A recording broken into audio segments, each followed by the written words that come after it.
my dreaded questions when I get reporters call us frequently. Whenever a news story hits the media, they call. I'm in the ethics department at the School of Medicine.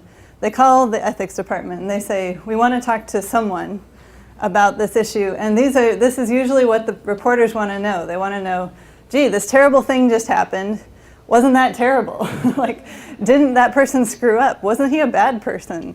Like, then I always feel like what they're asking for is me to make a judge, me to be the moral arbiter, be the judge of what's right and wrong. And it makes me really uncomfortable because often the story just broke. Often I haven't had a chance to review the facts myself. The most recent case that just happened, this was when the JAMA story came out in April about the Merck, the findings about Merck and what they might have done about their trials and what they may or may not have known ahead of time about harm to subjects in those trials, and then how they may or may not have doctored the peer-reviewed medical literature about those findings. And so major, major issue, lots of concerns for us in the research industry. I haven't read any of those stories yet myself at the time the reporter was calling us. And so I didn't feel like I was in a good place to be an arbiter or a judge about what had happened there. So what I prefer to say when someone's pushing me for a judgment is, you'll always get an ethicist saying this. We'll say, it depends.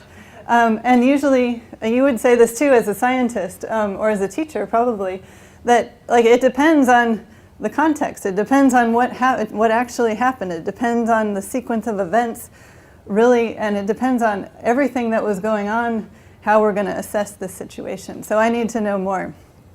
And so then I try to turn it back around into an exploration. So when you're faced with those questions, it's like, well, tell me what's worrying you about these issues.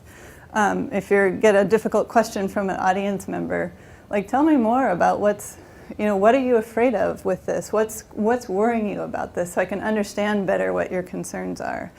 And I think Bonnie talked a little bit about this earlier, that if you can use partially that empathy, that compassion, finding the place to connect with the person in the audience, but before I can even do that authentically, I need to understand better where they're coming from and what actually they're concerned about. Because I think some of us who have these conversations a lot, you assume you know when someone throws up an issue.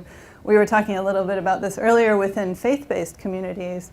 We can too easily and quickly put a person into a box. Oh, they're giving me the religious response, that is going to be anti-science. And so I'm going to need to push back against that instead of trying to say, be curious and be like, who is this person? Where are they coming from?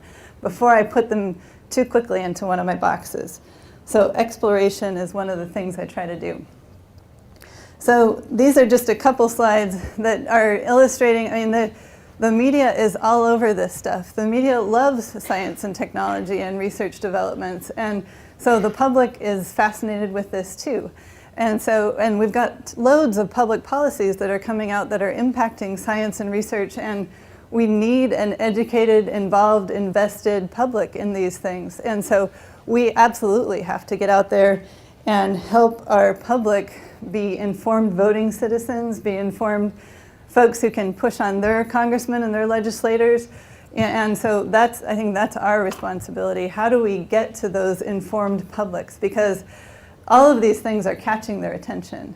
And what's catching their attention is fear, unknown, uncertainty, the Pandora's box frame we talked about earlier, kind of where are we going with all of this? Playing God, we're messing with life. I don't know if you can see these images very well.